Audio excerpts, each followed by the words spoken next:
I own an adult boutique, and in one of the promotional clips I shared, a man tagged his partner, urging her to take a look. He captioned it, "Honey, I adore this one. Wear it and let me see." However, when I clicked on his profile picture, I was stunned. It was Hiroshi, the high school bully who had tormented me years ago. I could recognize his face even if it disintegrated into nothingness. I stayed awake all night, endlessly scrolling through his content. Eventually, I clicked on the profile of the woman he tagged and sent her a private message. I had often pictured what Hiroshi might be like now.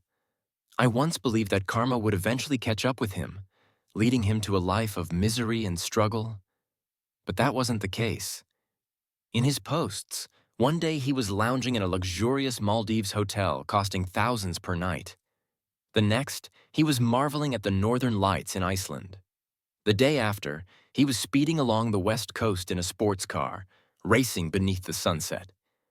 His latest photo showed him in a sleek black Rolls-Royce, sporting a Vacheron Constantin watch, smirking arrogantly at the camera without a hint of concern. He seemed to be living the high life. But why? I stared at Hiroshi's smug expression on my phone screen, and gradually that smirk transformed into the familiar face of the old Hiroshi I knew from school, laughing as he punched me repeatedly, switching hands when his own tired. He would grin and point the camera at my bruised, bleeding face, mocking me to smile, saying, "You think you're so clever with your grades, always acting superior. Why aren't you smiling now?" He would yank my hair hard, his grin deepening as he ridiculed me. Hiroshi's cruelty began when the girl he fancied handed me a love note on Valentine's Day. I politely declined, explaining that we were still students and it was too soon for a relationship. I intended to return the letter, but in a fit of childish anger, she shoved it into my pocket and threatened to destroy it if I didn't accept it. As she walked away, uncertain of what to do with the letter, Hiroshi barged in, snatched it from my hand, and stared at it for a moment before laughing. A twisted laugh that sent shivers down my spine. He said, "This girl I've been chasing for 3 months, couldn't get her, and now she likes you, huh?" He looked at me with a gaze that made my skin crawl, adding, "You're something else, George." From that point on, Hiroshi relentlessly targeted me. The most terrifying moments of my day were always after school, never knowing when he would ambush me in the restroom with his cronies, beating and humiliating me. Those days were filled with fear and nightly nightmares. But I couldn't confide in anyone. I grew up in a broken household. Both my parents had remarried, and only my disabled grandmother took me in. She ran a small shop selling savory snacks, waking up early and staying late to support me through school. I was one of the few students in that private institution who had been granted a full scholarship due to my exceptional grades. I couldn't inform the teachers because Hiroshi had threatened my grandmother, and I knew the school wouldn't take action against someone as influential as Hiroshi's father, a prominent local businessman and taxpayer. So I buried myself in studies, hoping to escape and leave that place behind. But even that hope was shattered. The night before the college entrance exam, Hiroshi locked me in the bathroom again. This time, his henchmen smeared me with filth and took photos. That night, I was confined in the restroom, unaware that my photos were already circulating in local chat groups. I also didn't realize that Hiroshi had sent people to show those images to my grandmother at her shop. She was frantic, unable to reach me, and hurried to the school to find me. In her rush, she failed to look both ways while crossing the road and was hit by a truck, dying instantly. I didn't discover this until the next morning when the janitor let me out. Dazed and disoriented, I collapsed on the ground, my mind blank. When I regained consciousness, I was in the hospital. In just one day, I lost the opportunity to change my life through the college exam and lost my grandmother, my only family. The aftermath of that day is mostly a blur, perhaps because my body was in so much pain that my mind shielded me from those memories. However, I remember overhearing my teacher in the hallway expressing regret to someone else. He mentioned that I was a top student with the potential to attend prestigious universities like Tsinghua or Peking University. "It's such a shame," he said. Meanwhile, Hiroshi faced no repercussions. He was merely summoned to the principal's office and given a stern talking to. His father's status as a well-known local businessman protected him. I used the last of my family's savings to cover my grandmother's funeral expenses. Unable to afford repeating the year, I had to work in a factory to support myself. Meanwhile, Hiroshi went to study in the United States and began his glamorous life. I would sit on my sofa in the dark living room staring blankly at the pitch-black ceiling. During those toughest years, I spent many nights lost in thought like this. Eventually, things improved. After earning some money, I took the adult college exams, saved enough to open a sex shop, and with a bit of luck and the assistance of several skilled models, the business flourished quickly, allowing me to achieve financial freedom. I thought I had left the past behind and was ready to start anew. But the moment I saw Hiroshi's face again, I realized I had never truly let go. I despised him with every fiber of my being. I sat there until dawn, my stiff fingers finally tapping open the account he had tagged. It was an artistic, ancient-style watercolor avatar. No videos had been posted, but I quickly recognized who she was. Lily, Hiroshi's fiancé. The Tanaka family was on the brink of bankruptcy when Hiroshi went to college, but they managed to stay afloat by aligning with the Sato family through marriage. In other words, Hiroshi, the affluent kid, was living his luxurious life thanks to his fiancé's family background. Ironically, my profile picture was a photo of me, yet Hiroshi didn't recognize me. He had personally pushed me into hell, and his face haunted me in every nightmare. But he didn't remember me. Instead, he tagged Lily to check out my post. I clicked on Lily's profile and sent her a message. "Are you there? We've got discounts." I opened Lily's chat box multiple times over the next 3 days, but she still hadn't replied. I wasn't too surprised, though.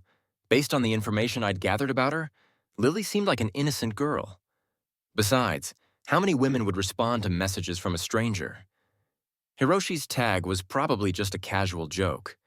He knew Lily wouldn't be interested. What was surprising was that Lily was the sole daughter of the Sato family, the future heir of the Sato Corporation. From the photos and videos I found, she was stunning, with beautiful features. Thanks to her celebrity mother, she had the kind of face that could debut as a model on the spot. She epitomized a rich, beautiful girl. But rather than indulging in shopping or luxury, her favorite hobby was fishing. I had seen female streamers who fished, but Lily was different. She would go to a beach or a pond, set up a fishing rod, and fish all day. It was the first time I had encountered someone like her. Reaching her online didn't seem feasible, so I delved deeper into her background, even visiting her workplace to investigate. Lily led a simple life. Every day was routine, balancing work and leisure. On weekends, she would spend entire days fishing. After determining her work hours, I followed her in my car, waited for a red light, and then pulled up behind her. Suddenly, I crashed into her car. With a loud thud, her vehicle came to a stop. I straightened my hair, catching a glimpse of her in the rearview mirror. I had hired a high-end car for this purpose. My image had been meticulously crafted by a top designer, paired with a minimalist American-style suit to project an air of understated luxury. First impressions are crucial. People might not fall in love with you based on appearance alone, but you certainly don't want to give them a reason to dislike you. I adjusted my expression, put on an apologetic smile, and approached her car. I gently knocked on the window. When she opened the door and saw me, her previously furrowed brow gradually softened, and the atmosphere seemed to mellow. She was elegantly dressed.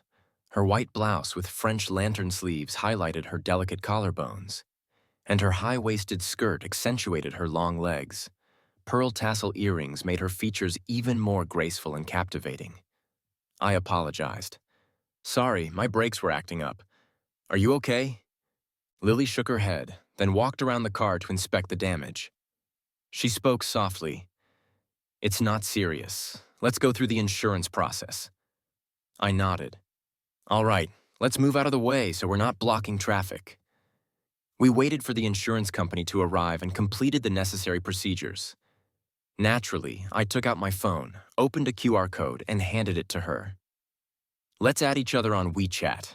If anything comes up, we can contact each other." My tone was casual, leaving her no room to refuse.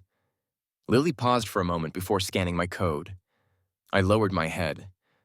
I'm really sorry about today. How about I treat you to a meal sometime? I offered. She shook her head. No need. The insurance is all sorted. If there's anything, we can just contact each other on WeChat. As I expected, she declined my offer and got back into her car to leave. I watched her vehicle merge into traffic, holding my phone with a small smile creeping onto my lips. My goal for the day had been achieved. I hadn't anticipated getting so close to Lily so quickly, but obtaining her contact information was already a success. I enjoy the challenge of pursuing difficult women. If they fall too easily, it's just not interesting. I discovered all of Hiroshi's social media accounts. He seemed utterly infatuated with Lily, constantly tagging her with cheesy love messages. Hiroshi, I'd like to see how well you do without Lily. If karma doesn't catch up to you, I'll ensure it does. I spent the entire night studying Lily's social media. She truly was a simple girl. Her posts were sparse, and the only time she shared anything were when she caught a big fish. I didn't reach out to her directly, but a few days later, I posted a photo on my social media. Dark, still water rippled by the wind, me holding a large carp and grinning at the camera. The caption read, "Another day of harvest." I waited a week, but Lily neither liked nor commented on it. That week, she hadn't posted anything either.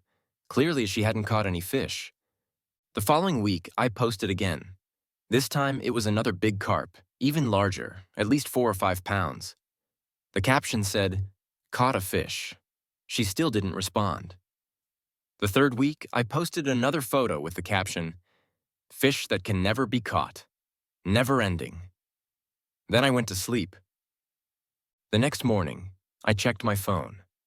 Among the dozens of likes, I finally saw the one I had been waiting for. Lily commented, "Where is this?" I looked at my phone and smiled. The fish was finally on the hook. The next time I saw Lily, she was noticeably more talkative. She asked, "Is there really that many fish at the spot you mentioned? You're not lying to me, are you?" I glanced at her without making it obvious. She was wearing a white sports tank top and high-waisted outdoor shorts, her long hair casually tied up, swaying gently with the breeze.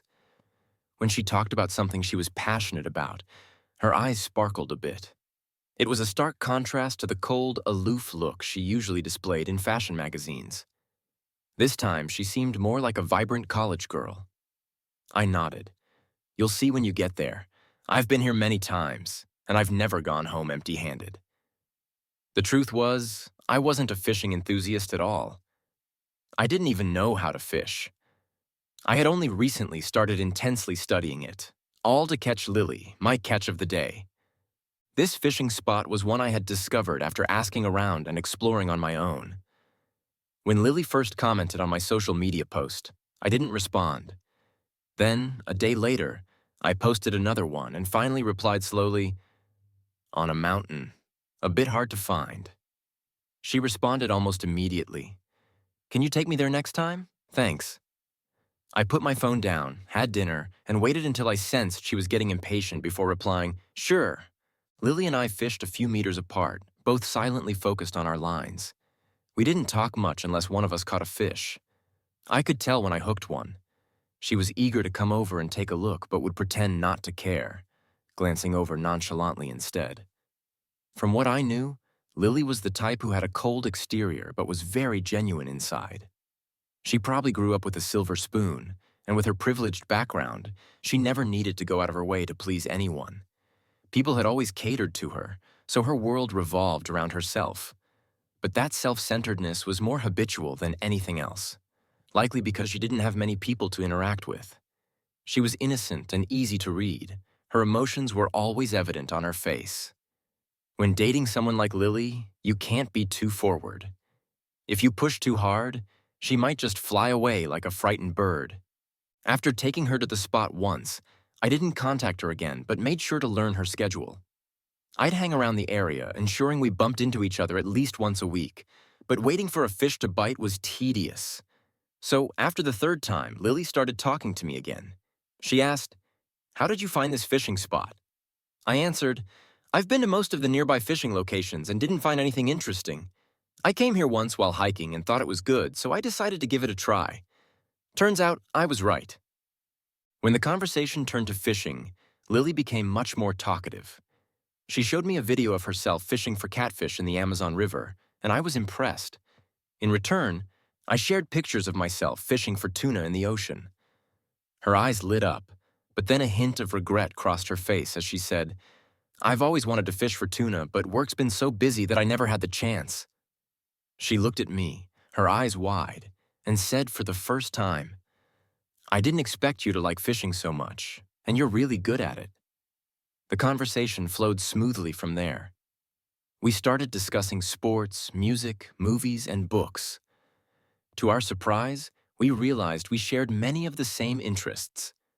We both enjoyed skiing, loved Yukio Mishima's The Sailor Who Fell from Grace with the Sea, and listened to Koji Tamaki. Even when we disagreed on something, we respected each other's preferences. By the time we looked up, we had been talking all afternoon and it was already dark. From then on, we often fished together and chatted. We even adopted a small wildcat, an orange kitten just a few months old.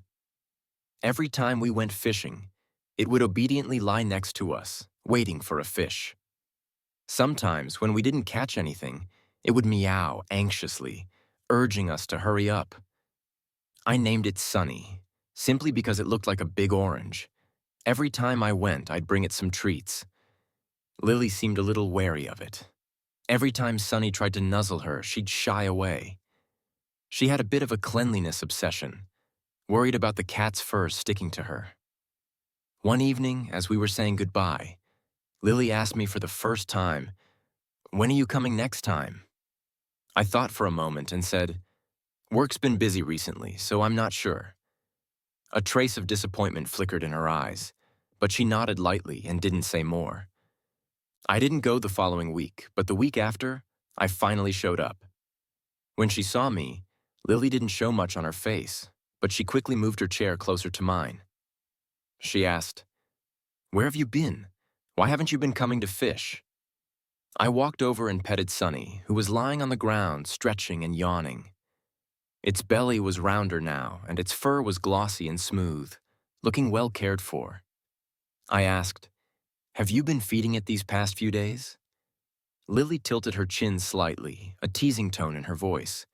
"You named it, but you've been ignoring it all this time." She quickly became a bit smug, adding, "Of course I've been taking care of it. I come here every day to give it fish to eat." Sunny walked over and rubbed against her leg. Lily frowned and said in mock annoyance, "Can you stop sticking so close? You're covered in fur." But, as if accustomed to it, she gently picked it up and placed it on her lap. Sunny settled comfortably on her, and her white jacket was soon covered in fur, but Lily didn't mind. In fact, she expertly scratched under its chin. I watched this from the side, silently making up my mind. She's a tsundere, isn't she?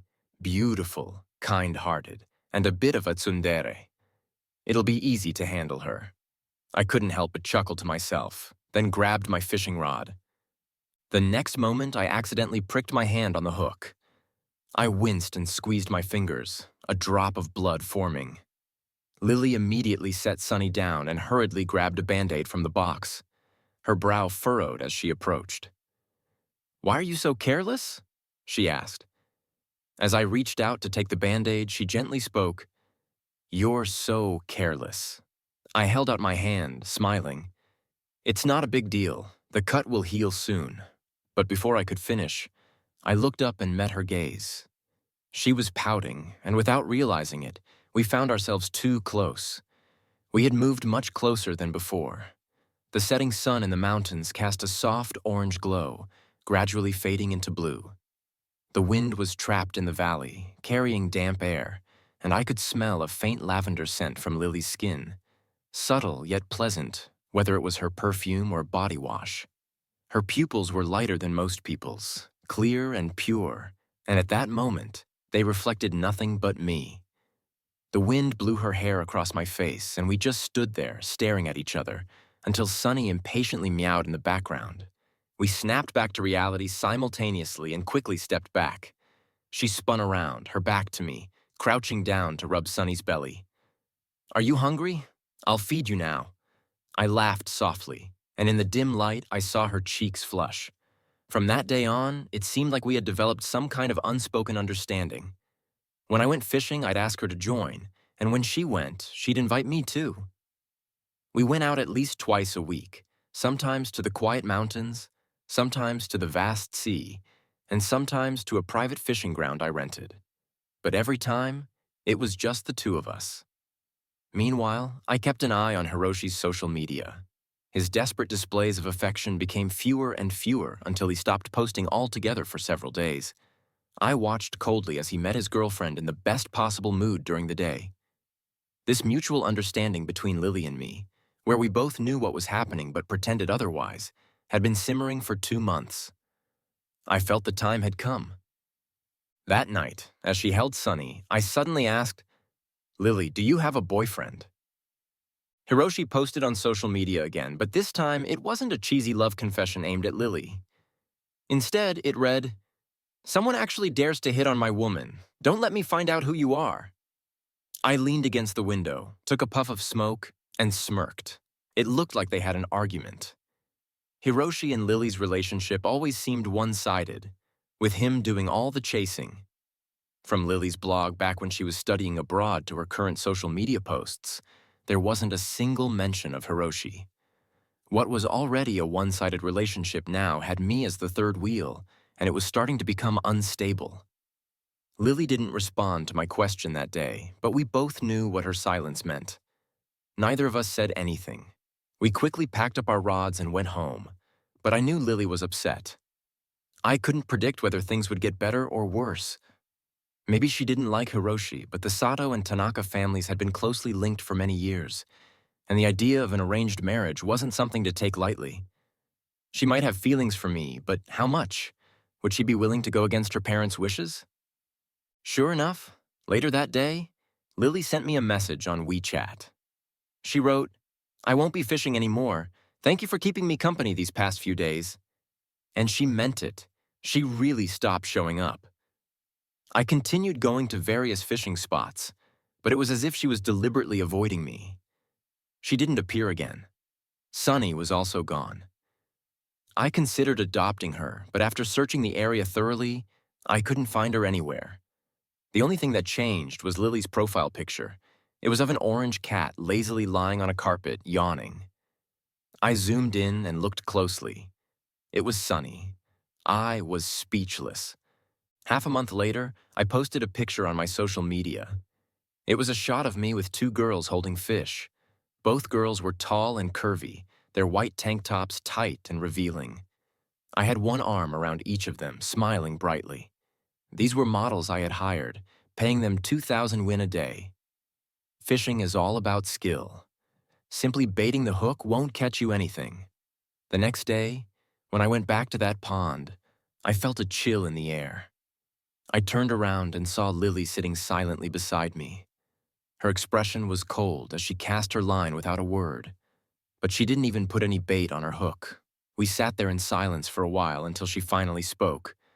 Her voice was emotionless. "Who were those 2 girls yesterday?" I replied without hesitation. "What does that have to do with Miss Sato? Don't you have a boyfriend?" She fell silent.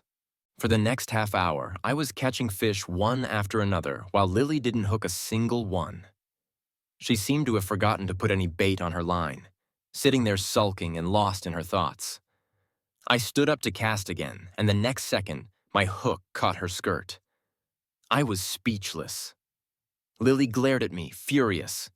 "Are you fishing, or are you fishing for me?"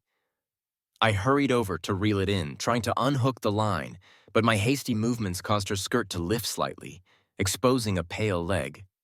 I quickly looked up, our eyes met, and in that instant, she suddenly leaned in and kissed me.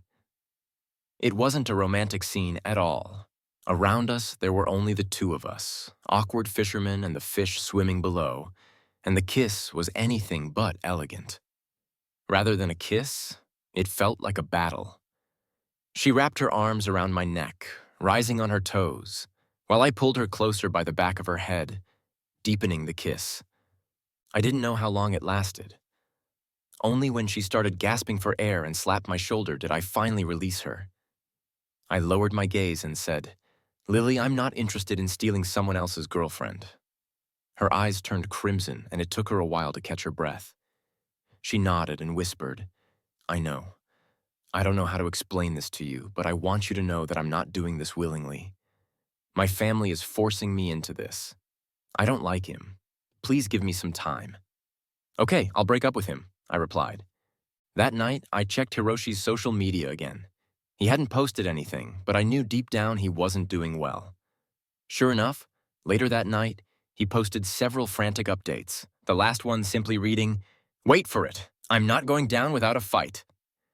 Before I received Lily's reply, Hiroshi showed up first. He must have found my contact information somehow and asked me to meet him at a cafe to talk. When I saw Hiroshi again, he still exuded that rich, arrogant aura, dressed in a high-end Italian suit, wearing a Patek Philippe watch and polished Berluti leather shoes. He glared at me with a sharp, menacing look, scanning me up and down before snarling, "So, you're the one trying to make a move on my woman." I pinched the bridge of my nose. He still didn't recognize me, but I wasn't surprised. After that incident, I had changed my name to avoid drawing attention, removed my glasses, and over the years, I'd made some money. My appearance had changed significantly, so not recognizing me was normal. After all, the victim never forgets the face of the person who wronged them, while the perpetrator likely never paid attention to the victim's face. I took a sip of my tea and smiled. "No, Mr. Sato, right? You can't say it like that." Lily interjected. "Lily told me you two are just a family business arrangement. She's never looked at you the way you think." Sure enough, this immediately angered him. Hiroshi's face darkened and he snapped. "Are you looking to die? You're just some loser trying to steal my girlfriend? Do you really think she'd want someone like you, a bottom feeder?" I kept my smile, staring him straight in the eye, and said, "A simp is someone who knows the other person doesn't like them, yet still throws themselves at them like a clown. Right, what do you think, Mr. Sato?" Hiroshi's rage exploded. He grabbed a water cup from the table and splashed it over my head. The scalding hot water momentarily dazed me, reminding me of the time he had poured hot water on me years ago. People around us turned to look, but Hiroshi didn't care. He grabbed my collar and raised his fist, ready to punch me. I could already imagine the force of that blow. After all, I'd endured plenty of beatings in high school, but this time, I blocked his punch, and in his surprised expression, I landed a punch straight to his face. He was stunned. "You dare hit me?" It was probably the first time Hiroshi had ever been hit. He froze for a moment before his rage flared up again. He swung his fist toward me, but I dodged, lowered my head, and delivered a vicious uppercut to his chin. The impact was loud, a bang, and Hiroshi held his jaw, grinding his teeth in silence. His face filled with disbelief. I leaned forward, bracing myself on the table, a gleam of satisfaction in my eyes as I said, "I'm not just hitting you, I'm taking your woman. What are you going to do about it?" Hiroshi was on the brink of insanity. He kicked over the table and tried to punch me again, but before he could move, a female voice cut through the chaos. "Hiroshi, didn't I tell you? This is my decision, and he has nothing to do with it. Why are you causing trouble with him?" I turned around to see Lily, her eyes red and her body trembling with anger. Hiroshi, still furious, swung his fist in the air and yelled, "How does this have nothing to do with him? This scumbag must have brainwashed you. How else could you possibly break off an engagement to me for a loser like him?" Lily bit her lip and replied coldly, "It's not about how many months we've known each other, Hiroshi. I don't like you, and I never have. Do you understand? I've been with you this whole time because my parents forced me into it. We both know it's just a business arrangement between our families." Hiroshi growled, his voice dripping with fury. "But I'm serious about you."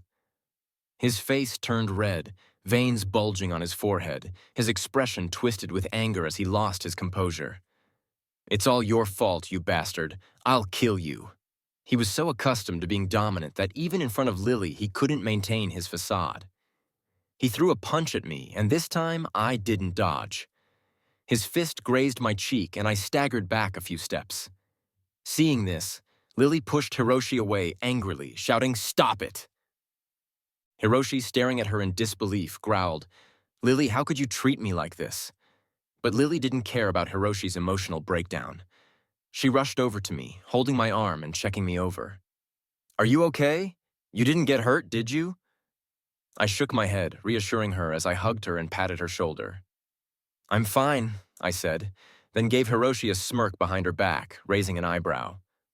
Hiroshi's teeth ground together, and he muttered, "Lily, the Sato family won't approve of you breaking off the engagement." Lily leaned into me, her voice calm and cold as she looked at Hiroshi. "I'm making the decision for my own life. I don't need anyone's approval, Hiroshi. I'll say this one last time. This is my choice, and it has nothing to do with him. I liked him first. I'm warning you, if you come after him again, I won't let you off the hook." Hiroshi's face turned pale. He clenched his fists, glaring at us before storming out in a huff. Lily clung to me, crying and apologizing. I comforted her while slipping my phone into my pocket. I had messaged Lily when Hiroshi came to find me, but I didn't expect her to show up so quickly. When a woman truly hates someone, she can be ruthless, but I liked it. The days with Lily brought a kind of happiness I hadn't anticipated. Some of the things we supposedly had in common were things I discovered from her old blog, but many were things I genuinely enjoyed. We shared similar tastes in many areas, though not always identical. Being with her was comfortable and never boring. We went skiing in the Alps, holding each other at the foot of snowy mountains. We traveled to Tanzania and rode in a hot air balloon, kissing under the most beautiful sunset. I even came to genuinely enjoy fishing. I took annual leave to go the deep-sea fishing for tuna with her. When she caught a fish but couldn't hold onto the rod, I helped her. We fumbled around, fumbling on each other, watching the fish escape, and pounding our thighs, laughing like fools. In the evenings, we held hands and went to the supermarket. I was surprised to find that, despite her refined and delicate image, Lily could cook wonderfully. She said, "My signature Spanish seafood paella. You have to try it." Lily wore the cartoon cat-themed loungewear I bought for her, proudly removing her oven mitts and squatting down to peel shrimp for our orange cat. She muttered while doing it, "If you don't feed him, he won't eat. You weren't this spoiled when you were wandering around." Sonny rubbed his tail against her hand, and she couldn't help but laugh lightly. A few strands of hair fell onto her smooth, fair forehead. Her eyes were soft, and the orange light from the lamp bathed both her and the cat. I froze for a moment, struck by the beauty of the scene. That night, after Lily fell asleep, I didn't go to open her computer. Lily had no defenses against me. She was the only daughter of the Sato family, and much of the company's important data was on her computer. I knew her password. For the past few days, I had been digging into the Tanaka family's information.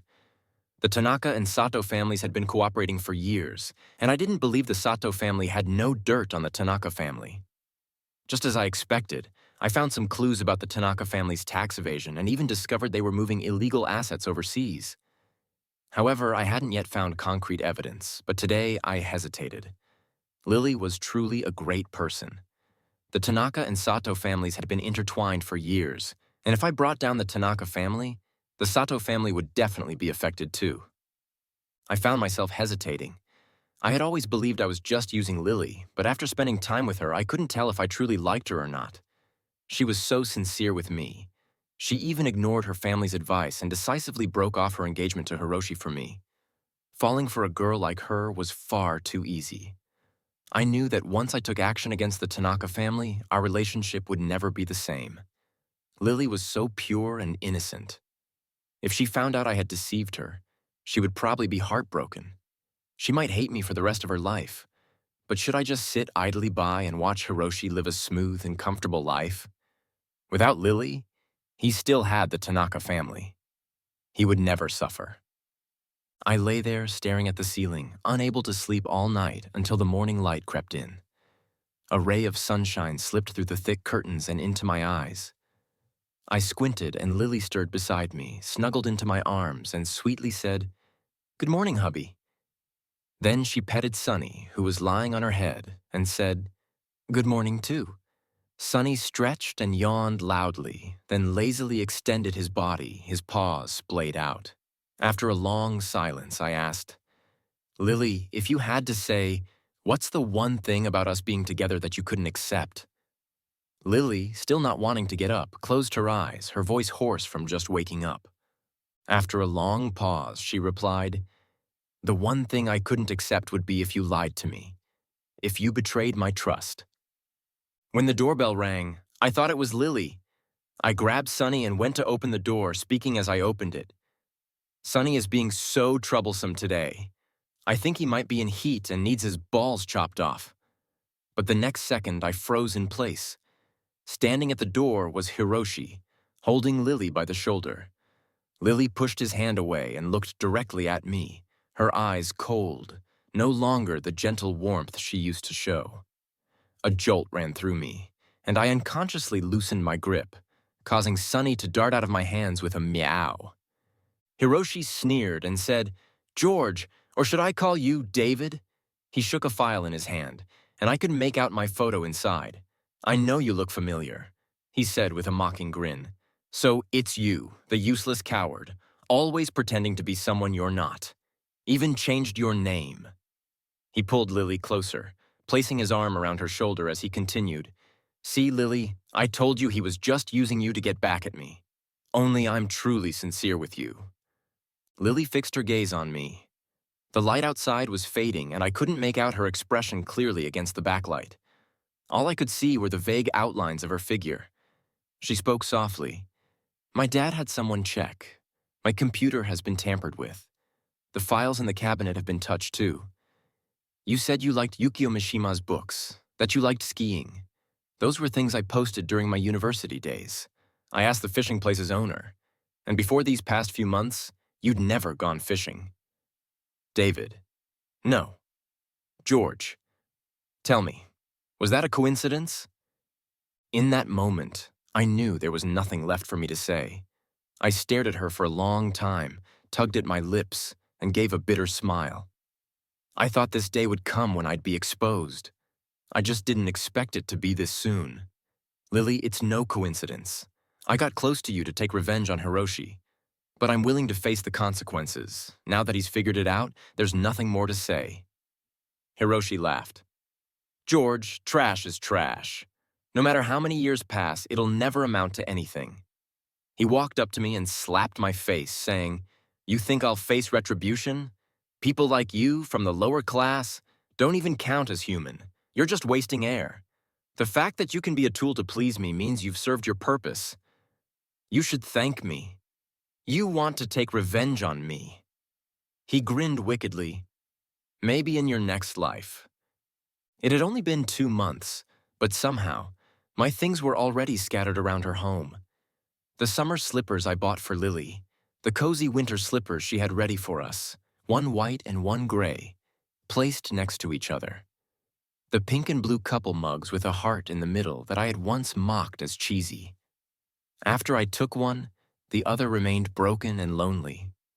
The pajamas hanging together, the pillows leaning against each other, the little blanket on the coffee table that we shared. I stood in the living room, suddenly feeling a sharp ache in my chest that I couldn't explain. It was all fake, but somehow I had gotten caught up in it. I closed my eyes, turned around, and left. As I passed Lily, she suddenly spoke, asking a random question. Does it hurt? I replied coldly, What does it matter if it does? I've been enduring it for years. She lowered her gaze, saying nothing. I smiled bitterly, shook my head, and walked out. I dragged my luggage aimlessly, not knowing where I was going. My mind was blank. When water hit my eyes, I looked up in confusion and realized that it had started raining without me noticing. Pedestrians around me began to run. The evening light was dim, and the taillights of passing cars reflected in the puddles on the ground, creating red ripples. I stood there in the rain, feeling like an isolated island submerged by the tide. I hadn't achieved my revenge and had lost both the woman and the cat in the process. It felt like losing both my lady and my soldiers. Unfortunate events followed one after another. Just as I was already drenched in the rain, I fell ill. I lay in bed at home, feverish and dazed, too lethargic to buy any medicine. I wasn't sure if it was because of the illness, but a sudden wave of self-loathing overwhelmed me. I felt utterly meaningless. I drifted in and out of sleep when suddenly my phone rang. I struggled to grab it, and on the other end, someone seemed to be saying something, and I must have replied. But my mind was foggy, and I couldn't remember anything. I didn't know how much time had passed, but I vaguely heard the sound of a door opening. I tried to open my eyes, but my body felt weighed down by an invisible force, and no matter how hard I tried, I couldn't move. A warm, small hand touched my forehead, and after some rustling sounds, someone propped me up and placed something bitter into my mouth. They whispered softly in my ear, "Take the medicine." I frowned as I swallowed, drinking a few sips of hot water. The person gently laid me back down, half asleep. I felt a gaze on me, someone watching me closely. I felt a little hot, so I pushed the blanket off and exposed my arm. My arm was covered with many scars, burns from Hiroshi's cigarette butts, cuts from knives. There was also a deep knife scar on my wrist, the one I had made after my grandmother passed away. After a day and night in the hospital, I still couldn't bring myself to find her. I had been left alone in this cold and cruel world. I had worn long-sleeve shirts all this time while being with Lily. Even my pajamas were long-sleeved. She had never seen the scars on my arms. That gaze lingered on my hands, unmoving. After a long while, someone gently took my hand and rubbed it against her cheek, the fingertips sending a wet sensation through my skin. I instinctively wiped the tears off her face, murmuring softly, "Grandma, I'm fine. It doesn't hurt at all." The person trembled slightly, and tears continued to flow. After a long pause, I heard a soft sigh, followed by the warmth of wetness on my face. When I woke up, it was already dark. I had slept the whole day. I touched my forehead. It was cool now. The fever had broken. I glanced at the nightstand beside me. There was a half-full glass of water, now completely cold, and a pill for the fever lay beside it, with one missing. The next day, I went home. The house was empty and silent. On the coffee table, there was a thick envelope. I walked over and pulled out the documents inside, dozens of pages filled with evidence of the Tanaka family's illegal activities over the years. I picked up my phone and opened the chat history with my friend from the previous morning. The message read, "You should call Lily and say that when you talk to me." My voice didn't sound right. It seemed like I was sick. My friend's reply was, "I publicly reported the Tanaka family for tax evasion, sending the evidence straight to the internet. In addition, I revealed evidence about Hiroshi's father hiring someone to murder a competitor and about Hiroshi's older brother drugging and killing a girl with an overdose. These were old events buried years ago by money and connections, with the victims unable to seek justice. The case sparked a massive uproar online. Within no time, several trending topics exploded with red-hot hashtags, and millions of netizens were discussing the issue. Hundreds of thousands of comments demanded severe punishment for the criminals. Before the investigation could conclude, other competitors of the Tanaka family started hiring trolls to spread news of the Tanaka family's crimes. Bribery, stealing trade secrets, and illegal competition, to name a few. Previously, with the Sato family as their backer, no one dared to challenge the Tanaka family. But now everyone knew the Sato family had turned against them. Without fear of reprisal, people eagerly piled on, exposing even more of the Tanaka family's wrongdoings. I then released the story of Hiroshi's bullying during his high school years, and the internet went wild with rage. Netizens angrily commented, "This entire family is full of evil people. Nothing good about them. Justice may be delayed, but it will never be absent. After all the evil they've done, it's time for them to face the consequences." Support for you. I've also been bullied before, and the bully is finally getting their comeuppance. I hope you get your revenge soon. In no time, the Tanaka family became a target for everyone. Hiroshi's father, mother, and older brother were all summoned and detained. Only Hiroshi managed to escape. The Tanaka family had transferred some assets overseas years ago. Hiroshi thought he could flee the country and continue living the lavish life of a rich second-generation heir, enjoying a life of excess. But on his way to the airport, he was chased by a police car. In his panic, he sped up and crashed into a bridge pillar, losing consciousness on impact. After being rescued at the hospital, it was discovered that he had suffered severe spinal injuries, leaving him paralyzed from the neck down. The next time I saw Hiroshi, he was alone in a rented basement room, unable to pay for his medical bills. He had been kicked out of the hospital, and the small room was a relative's last-ditch effort to help, simply dumping him there without care. I bent down and entered the damp basement. It had rained recently, and the black, moldy ceiling was water-damaged. A rat scurried across the floor, startled by my footsteps, its long tail trailing behind as it rushed into the dark, foul-smelling drain. Hiroshi lay on a wooden bed. When he saw me, his face twisted in horror. He tried to move, but no matter how hard he tried, he couldn't. A foul odor emanated from beneath him. I squinted. His body had rotted in places, with feces sticking to his bed sores. A disgusting mess. At first, when I heard Hiroshi wasn't dead, I felt a little regretful. But now, I felt nothing. This was good. I enjoyed the sight of his misery. He deserved to live like this, suffering and desperately paying for the sins he had committed. Hiroshi was still surprisingly strong. Even in this condition, he hadn't lost his sanity. He gritted his teeth and stared at me with eyes full of terror. I had never seen such a terrifying look. I almost wondered if he could move. Would he leap at me to bite me to death? I looked down at him from above and asked, "Hiroshi, do you regret it?" He sneered and pulled his lips into a twisted grin, glaring at me with hatred. "Regret?" Hiroshi spat, his voice hoarse but venomous. "I regret not killing you back then. George, you're nothing but scum from the bottom of society. You were born to be a worthless piece of trash. What does your bad life have to do with me? Why should I regret?" I replied, "Is that so? Seems like your life isn't too great either." I laughed, leaning closer to him. "I'll take your woman, and I'll live a good life with her. You don't need to worry about her anymore." Hiroshi paused for a moment before going into a frenzy. His screams were wild and desperate, like a beast in its death throes. His throat became hoarse quickly, gasping for breath, the sound grating like nails scraping on a blackboard. "George, you won't die a good death, you bastard. You deserve to die." I turned and walked out. Even now, Hiroshi still didn't think he had done anything wrong. But that didn't matter. I didn't need his repentance. I wouldn't forgive him. Is there a God in this world? I don't know. But if there is no divine punishment for his sins, then I'll make sure he gets punished myself.